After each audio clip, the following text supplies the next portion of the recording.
Hello friends, welcome back to my channel ದೀಕ್ಷಾಂದಿನಿ.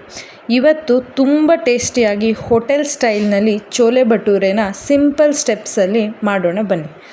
ನಾವಿವತ್ತು ಇಲ್ಲಿ ಮಾಡ್ತಿರೋದು 4 ಮೆಂಬರ್ಸ್ಗೆ. ಮೊದಲಿಗೆ ಚೋಲೆ ಅಥವಾ ಈ ಕಾಬೂಲ್ ಕಡಲೆನ ನೈಟೇ ವಾಶ್ ಮಾಡಿ ನೀರಲ್ಲಿ ನೆನೆ ಹಾಕಿ ಇಟ್ಕೋಬೇಕು. ಇಲ್ಲಾಂದರೆ ಅಟ್ಲೀಸ್ಟ್ 4 hours ಮುಂಚೆ ಬಿಸಿನೀರಲ್ಲಿ ನೆನೆ ಹಾಕಿ ಇಡಿ. ಕ್ವಾಂಟಿಟಿ ಬಂದು ನಾನು ಯೂಶ್ವಲಿ 1 ಹಿಡಿ ಲೆಕ್ಕದಲ್ಲಿ ಒಬ್ಬರು ಪರ್ಸನ್ಗೆ ಅಂತ ತೊಗೊಳ್ತೀನಿ. ಯಾಕಂದರೆ ನೀರಲ್ಲಿ ನೆನೆದ ಮೇಲೆ ಚೋಲೆ ಫುಲ್ ಎಕ್ಸ್ಪ್ಯಾಂಡ್ ಆಗುತ್ತೆ ಆದ್ದರಿಂದ. ಮತ್ತು ಎಂಡಲ್ಲಿ ಎಕ್ಸ್ಟ್ರಾ 1 ಹಿಡಿ ಕ್ವಾಂಟಿಟಿ ಕೂಡ ತೊಗೊಂಡಿರ್ತೀನಿ.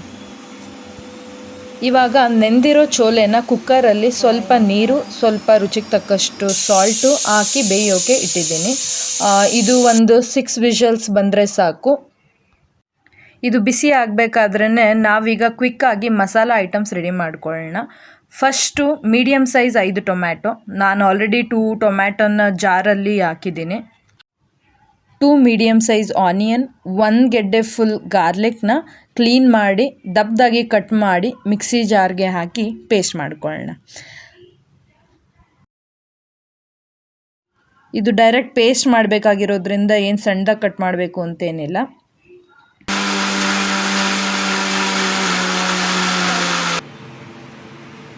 ನೀರೇನು ಹಾಕೋದು ಬೇಡ, ಈ ರೀತಿ ನೀಟಾಗಿ ಪೇಸ್ಟ್ ಆಗಿದ್ದರೆ ಸಾಕು. ಇವಾಗ ಕುಕ್ಕರಲ್ಲಿ ಬೇಯಿಸಿದ ಚೆನ್ನನ ಚೆಕ್ ಮಾಡ್ಕೊಳ್ಳಿ. ಫಿಂಗರ್ಸಲ್ಲಿ ಚೆನ್ನನ ಪ್ರೆಸ್ ಮಾಡಿದ್ರೆ ಸಾಫ್ಟಾಗಿರಬೇಕು, ನೀಟಾಗಿ ಬೆಂದಿರಬೇಕು. ಒಂದು ಸ್ವಲ್ಪ ಕಾಳುಗಳನ್ನ ಚೆಕ್ ಮಾಡಿ ನೋಡಿ. ನಾನು ಚೆಕ್ ಮಾಡಿದಾಗ ಕೆಲವು ಕಾಳು ಸ್ವಲ್ಪ ಟೈಟ್ ಇತ್ತು, ಕೆಲವು ಚೆನ್ನಾಗಿ ಬೆಂದಿತ್ತು, ಬಟ್ ಕೆಲವು ತುಂಬ ಟೈಟ್ ಇತ್ತು. ಸೊ ಇದನ್ನು ಇನ್ನೊಂದು ಸ್ವಲ್ಪ ಬೇಯಿಸಬೇಕಾಗುತ್ತೆ. ಎಲ್ಲ ಐಟಮ್ಸ್ನ ಮಸಾಲೆ ಎಲ್ಲ ಫ್ರೈ ಮಾಡಿದ್ಮೇಲೆ ಬೇಯಿಸ್ತೀನಿ. ಈಗ ಮಸಾಲೆಗೆ ಏನೇನು ಬೇಕು ಅಂತ ತೆಗೆದಿಟ್ಕೊಳ್ಳೋಣ.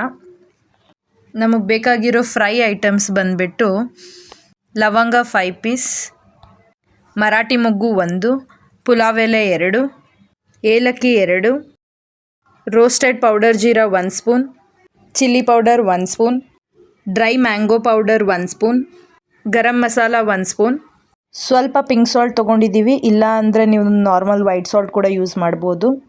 ಜಿಂಜರ್ 1 ಸ್ಪೂನ್, ಬಜ್ಜಿ ಮೆಣಸಿನ್ಕಾಯಿ 2 ಕಟ್ ಮಾಡಿದ್ದೀವಿ. ಇದಿಷ್ಟು ಸದ್ಯಕ್ಕೆ ಫ್ರೈ ಮಾಡೋಕ್ಕೆ ಬೇಕಾಗಿರೋದು. ಇನ್ನೂ ಕಸ್ತೂರಿ ಮೇಥಿ ಮತ್ತು ಚೆನ್ನ ಮಸಾಲ ಪೌಡರ್ ಬೇಕು, ಅದು ಆಮೇಲೆ ತೊಗೊಳ್ಳೋಣ. ಕುಕ್ಕರ್ಗೆ 4 ಸ್ಪೂನ್ ಆಯಿಲ್ ಹಾಕಿ ಲವಂಗ, ಮರಾಠಿ ಮೊಗ್ಗು, ಪುಲಾವ್ ಎಲೆ, ಚಕ್ಕೆ, ಏಲಕ್ಕಿ ಇದನ್ನೆಲ್ಲ ಹಾಕಿ ಸ್ವಲ್ಪ ಫ್ರೈ ಮಾಡ್ಕೊಳ್ಳೋಣ. ಇದೆಲ್ಲ ಲೈಟಾಗಿ ಫ್ರೈ ಆದಮೇಲೆ ತುರಿದಿಟ್ಟಿದ್ದ ಜಿಂಜರ್ನ ಹಾಕ್ಕೊಳ್ಳೋಣ, ಶುಂಠಿ ಪೇಸ್ಟು. ಇದನ್ನು ಸ್ವಲ್ಪ ಫ್ರೈ ಮಾಡಿ ಲೈಟ್ ಕಲರ್ ಚೇಂಜ್ ಆದಮೇಲೆ ಚಿಲ್ಲಿ ಹಾಕ್ಕೊಳ್ಳೋಣ. ಇದನ್ನು ಸ್ವಲ್ಪ ಫ್ರೈ ಮಾಡಿ ನೆಕ್ಸ್ಟು ಜಾರಲ್ಲಿದ್ದಿದ್ದ ಟೊಮ್ಯಾಟೊ, ಆನಿಯನ್, ಗಾರ್ಲಿಕ್ ಪೇಸ್ಟ್ನ ಹಾಕ್ಕೊಳ್ಳೋಣ. ಇದನ್ನೆಲ್ಲ ಹಾಕೊಂಡ್ಮೇಲೆ ಸ್ವಲ್ಪ ಹೊತ್ತು ಫ್ರೈ ಮಾಡಬೇಕು ಚೆನ್ನಾಗಿ, ಏಕೆಂದರೆ ಆ ಹಸಿ ಸ್ಮೆಲ್ಲೆಲ್ಲ ಹೋಗಬೇಕು ನೀಟಾಗಿ. ಅಲ್ಲಿವರೆಗೂ ಸ್ವಲ್ಪ ಫ್ರೈ ಮಾಡೋಣ, 1-3-4 ಮಿನಿಟ್ಸು. ಟೊಮ್ಯಾಟೊ ಗ್ರೇವಿ ಎಲ್ಲ ಸ್ವಲ್ಪ ಚೆನ್ನಾಗಿ ಬಂದಿದ್ದ ಘಮ ಅನ್ನೋ ಸ್ಮೆಲ್ ಬಂದಮೇಲೆ ಮಿಕ್ಕಿದ ಮಸಾಲೆ ಪೌಡ್ರುಗಳನ್ನೆಲ್ಲ ಪೂರ್ತಿ ಹಾಕಿ ಇನ್ನೊಂದು 2-3 ಮಿನಿಟ್ಸ್ ಫ್ರೈ ಮಾಡಬೇಕು. ಎಲ್ಲಿವರೆಗೂ ಫ್ರೈ ಮಾಡಬೇಕಂದ್ರೆ ಇದು ಪೂರ್ತಿ ನೀರೆಲ್ಲ ಕಂಪ್ಲೀಟ್ ಅಬ್ಸಾರ್ಬ್ ಆಗಿ ಆಲ್ಮೋಸ್ಟ್ ಸ್ವಲ್ಪ ಬಾರ್ಡ್ರಲ್ಲಿ ಅದರದ್ದು ಆಯಿಲ್ ಬಿಟ್ಕೋಬೇಕು. ನಾವು ಫ್ರೈಗೆ ಹಾಕಿದ್ದು ಆಯಿಲ್ ಸ್ವಲ್ಪ ಲೈಟಾಗಿ ಬಿಟ್ಕೊಳ್ಳುತ್ತೆ, ಅಲ್ಲಿವರೆಗೂ ಚೆನ್ನಾಗಿ ಫ್ರೈ ಮಾಡೋಣ. ಆಮೇಲೆ ಕಂಪ್ಲೀಟ್ ವಾಟರ್ ಕೂಡ ಅಬ್ಸರ್ವ್ ಆಗಬೇಕು. ಕಂಪ್ಲೀಟ್ ಫ್ರೈ ಆದಮೇಲೆ ನೀವು ನೋಡ್ಬೋದು ನೀರು ಫುಲ್ ಅಬ್ಸಾರ್ಬ್ ಆಗಿ ಟೈಟ್ ಪೇಸ್ಟ್ ಆಗಿದೆ. ಈಗ ಇಲ್ಲಿ ಈ ಥರ ಫುಲ್ ಅದು ವಾಟರ್ ಅಬ್ಸರ್ವ್ ಆಗೋವರೆಗೂ ಚೆನ್ನಾಗಿ ಫ್ರೈ ಮಾಡಬೇಕು. ಅದಾದಮೇಲೆ ನಾವು ಬೇಯಿಸಿಟ್ಕೊಂಡಿದ್ದ ಚೆನ್ನನ ಪೂರ್ತಿ ಇದರೊಳಗೆ ಹಾಕೋಣ.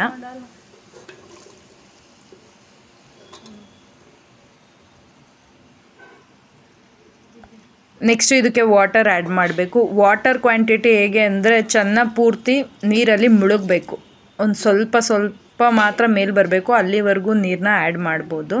ಆದರೆ ನಮ್ಮದು ಕೆಲವು ಕಾಳು ಟೈಟ್ ಇದ್ದಿದ್ದರಿಂದ ಸ್ವಲ್ಪ ನೀರನ್ನ ಎಕ್ಸ್ಟ್ರಾ ಆ್ಯಡ್ ಮಾಡ್ತಾ ಇದ್ದೀವಿ, ಏಕೆಂದರೆ ಅದು ಇನ್ನೂ ಸ್ವಲ್ಪ ಚೆನ್ನಾಗಿ ಬೇಯಬೇಕು, ಅಬ್ಸರ್ವ್ ಆಗುತ್ತೆ ವಾಟರ್, ಅದರಿಂದ ಸ್ವಲ್ಪ ಎಕ್ಸ್ಟ್ರಾ ನೀರು ಹಾಕ್ತಾಯಿದ್ದೀವಿ.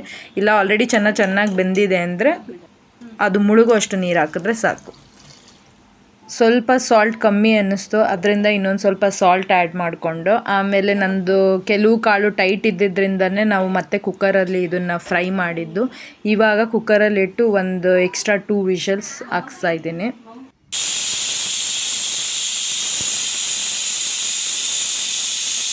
ಕುಕ್ಕರ್ ತಣ್ಣಗಾಗಿ ಗಾಳಿ ಎಲ್ಲ ಹೋದ್ಮೇಲೆ ತೆಗೆದ್ಬಿಟ್ಟು ಸ್ವಲ್ಪ ಚೆನ್ನಾಗಿ ಸ್ಮ್ಯಾಶ್ ಮಾಡಬೇಕು. ಸ್ಮ್ಯಾಶ್ ಯಾಕೆ ಮಾಡಬೇಕು ಅಂದರೆ ಅದ್ರದ್ದು ಕನ್ಸಿಸ್ಟೆನ್ಸಿ ಸ್ವಲ್ಪ ಥಿಕ್ನೆಸ್ ಚೆನ್ನಾಗಿ ಬರಬೇಕು. ಭಟೂರೆ ಜೊತೆ ತಿನ್ಬೇಕಾದ್ರೆ ಸ್ವಲ್ಪ ಥಿಕ್ನೆಸ್ ಇರಬೇಕಂತ ಅದನ್ನು ಚೆನ್ನಾಗಿ ಸ್ಮ್ಯಾಶ್ ಮಾಡಿದೆ. ಇವಾಗ ಕಸ್ತೂರಿ ಮೆಥಿ ಮತ್ತು ಚೆನ್ನ ಮಸಾಲ ಪೌಡರ್ನ ಕುಕ್ಕರಲ್ಲಿ ಅದು ಲೈಟ್ ಮೀಡಿಯಮಲ್ಲಿ ಫ್ಲೇಮ್ ಆನ್ ಮಾಡಿ ಅದರೊಳಗೆ ಹಾಕಿ ಒಂದು 3-4 ಮಿನಿಟ್ಸ್ ಬೇಯಿಸ್ಕೋಬೇಕು. ಮತ್ತು ಕಸ್ತೂರಿ ಮೆಥಿನ ಚೆನ್ನಾಗಿ ಕೈಯಲ್ಲಿ ಮಸ್ದು ಹಾಕೋದ್ರಿಂದ ಒಳ್ಳೆ ಫ್ಲೇವರ್ ಆ್ಯಡ್ ಆಗುತ್ತೆ.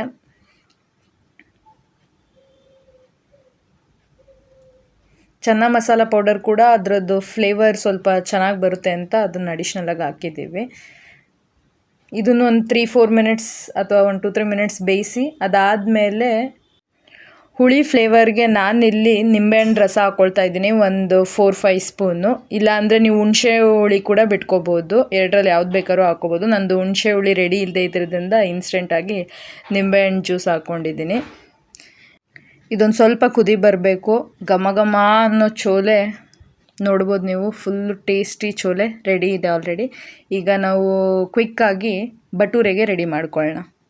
ಭಟೂರೆ ಮಾಡೋಕ್ಕೆ 2 ಕಪ್ ಮೈದಾ ಪೌಡರ್, 2 ಸ್ಪೂನ್ ರವೆ, ಸ್ವಲ್ಪ ಸಾಲ್ಟ್, ಶುಗರ್ ಆಪ್ಷನಲ್ಲು, ಬೇಕಿದ್ದರೆ 1 ಸ್ಪೂನ್ ಶುಗರ್ ಹಾಕ್ಕೋಬೋದು. ಆಮೇಲೆ ಅಜ್ವೈನ್ನ ಸ್ವಲ್ಪ ಕೈಯಲ್ಲಿ ಚೆನ್ನಾಗಿ ಮಸ್ದು ಅಜ್ವೈನ್ ಹಾಕ್ಕೋಬೋದು, ಇದು ಒಳ್ಳೆ ಟೇಸ್ಟ್ ಕೊಡುತ್ತೆ ಕೂಡ. ಇದಿಷ್ಟು ಹಾಕ್ಕೊಂಡ್ಮೇಲೆ ಸ್ವಲ್ಪ ಕರ್ಡ್ ಹಾಕಿ ಇದನ್ನು ಮಿಕ್ಸ್ ಮಾಡ್ಕೋಬೇಕು. ಕರ್ಡ್ ಯಾಕೆ ಹಾಕ್ತೀವಿ ಅಂದರೆ ಲೈಟಾಗಿ ಫರ್ಮೆಂಟೇಷನ್ ಟೈಪು ಆಗುತ್ತೆ, ಆಮೇಲೆ ಫುಲ್ ಸಾಫ್ಟಾಗಿ ಭಟೂರೆ ಆಗುತ್ತೆ ಇದರಿಂದ. ಇದಕ್ಕೆ 1 ಸ್ಪೂನ್ ಆಯಿಲ್ ಕೂಡ ಹಾಕ್ಕೋಬೋದು ಮಿಕ್ಸ್ ಮಾಡ್ತಾ. ಇದಿಷ್ಟು ಹಾಕ್ಕೊಂಡು ಸಾಫ್ಟಾಗಿ ಅದನ್ನು ಮಿಕ್ಸ್ ಮಾಡಿ. ಕನ್ಸಿಸ್ಟೆನ್ಸಿ ನೋಡಿಕೊಂಡು ನೀವು ಅದಕ್ಕೆ ಇನ್ನಷ್ಟು ಕರ್ಡ್ ಅಥವಾ ಸ್ವಲ್ಪ ವಾಟರ್ ಹಾಕಿ ಮಿಕ್ಸ್ ಮಾಡ್ಬೋದು. ಬಟ್ ತುಂಬ ಟೈಟ್ ಕೂಡ ಆಗಬಾರ್ದು, ಇಲ್ಲ ತುಂಬ ಸಾಫ್ಟ್ ಕೂಡ ಆಗಬಾರ್ದು. ಮೈದಾ ಹಿಟ್ಟು ಭಟೂರೆಗೆ ರೆಡಿ ಆದಮೇಲೆ ಪ್ರೆಸ್ ಮಾಡಿದ್ರೆ ಈ ಥರ ಸಾಫ್ಟಾಗಿ ಇರಬೇಕಿದು. ನೋಡಿ ಎಷ್ಟು ಸಾಫ್ಟ್ ಇದೆ ಅಂತ. ರೆಡಿ ಆದಮೇಲೆ ಇದನ್ನು ಅಟ್ಲೀಸ್ಟ್ ಒಂದು 20 ಮಿನಿಟ್ಸು ಕ್ಲೋಸ್ ಮಾಡಿ ಎತ್ತಿಡಿ, ಆವಾಗ ಕನ್ಸಿಸ್ಟೆನ್ಸಿ ಅದ್ರದ್ದು ಚೆನ್ನಾಗಾಗುತ್ತೆ. ನಾವು ಸ್ವಲ್ಪ ಪೂರಿ ಕೂಡ ಗೋಧಿ ಹಸಿಟ್ಟನ್ನ ಮಿಕ್ಸ್ ಮಾಡಿ ಇಟ್ಕೊಂಡಿದ್ದು. ಸೊ ಇವಾಗ ಭಟೂರೆ ಮಾಡೋಣ. ಪೂರಿಗೆ ಹೇಗೆ ಚಪಾತಿ ಹಿಟ್ಟನ್ನ ಒತ್ಕೊಳ್ತೀವೋ ಅದೇ ರೀತಿ ಸ್ವಲ್ಪ ತಿಕ್ಕಾಗಿ, ತುಂಬ ತೆಳ್ಳು ಲೇಯರ್ ಏನು ಬೇಡ, ಸ್ವಲ್ಪ ತಿಕ್ಕಾಗಿ ಲೈಟಾಗಿ ಪ್ರೆಸ್ ಮಾಡ್ಕೋಬೇಕು. ನಾವಿಲ್ಲಿ ಸ್ವಲ್ಪ ಉದ್ದುದಕ್ಕೆ ಮಾಡಿ ಆಮೇಲೆ ಅದನ್ನು ಕಟ್ ಮಾಡಿ ಚಿಕ್ಕ ಭಟೂರೆ ಮಾಡ್ದು. ಕೆಲವು ರೌಂಡ್ ದೊಡ್ಡ ಭಟೂರೆನೂ ಮಾಡ್ದು, ಕೆಲವು ಚಿಕ್ಕದಾಗಿ ಫ್ರೈ ಮಾಡಿಕೊಂಡು ಈ ರೀತಿ ಇದನ್ನು ಫ್ರೈ ಮಾಡಿದ್ಮೇಲೆ ನಮ್ಮ ಭಟೂರೆ ರೆಡಿ. ಈ ರೀತಿ ಮಾಡಿದಾಗ ಹೋಟೆಲಲ್ಲಿ ನೀವು ತಿನ್ನೋ ಥರನೇ ಭಟೂರೆ ಸಾಫ್ಟಾಗಿ, ರವೆ ಎಲ್ಲ ಇರೋದ್ರಿಂದ ನಿಮಗೆ ಒಳ್ಳೆ ಫ್ಲೇವರ್ ಸಿಗುತ್ತೆ. ಸಾಫ್ಟಾಗಿ ಸ್ವಲ್ಪ ಆಯಿಲ್ ಕಮ್ಮಿ ಕೂಡ ಅಬ್ಸರ್ವ್ ಆಗಿರುತ್ತೆ ರವೆ ಆ್ಯಡ್ ಮಾಡಿರೋದ್ರಿಂದ. ಭಟೂರೆ ರೆಡಿ ಇದೆ, ನೀವು ನೋಡ್ಬೋದು. ಈಗ ಚೋಲೆ ಭಟೂರೆ ರೆಡಿ ಇದೆ. ಟೇಸ್ಟ್ ಮಾತ್ರ ತುಂಬ ಚೆನ್ನಾಗಿತ್ತು. ನಿಮಗೆ ಬೇಕಾದಷ್ಟು ಸ್ವಲ್ಪ ಹುಳಿ ಕಮ್ಮಿ ಅನಿಸಿದ್ರೆ ಎಕ್ಸ್ಟ್ರಾ ಲೆಮನ್ ಅಥವಾ ಸ್ವಲ್ಪ ಹಾಕ್ಕೊಂಡು ಸೂಪರ್ ಟೇಸ್ಟಿ ಚೋಲೆ ಭಟೂರೆ ಸವಿತಾ ಇರಿ. Thank you all for watching. Bye.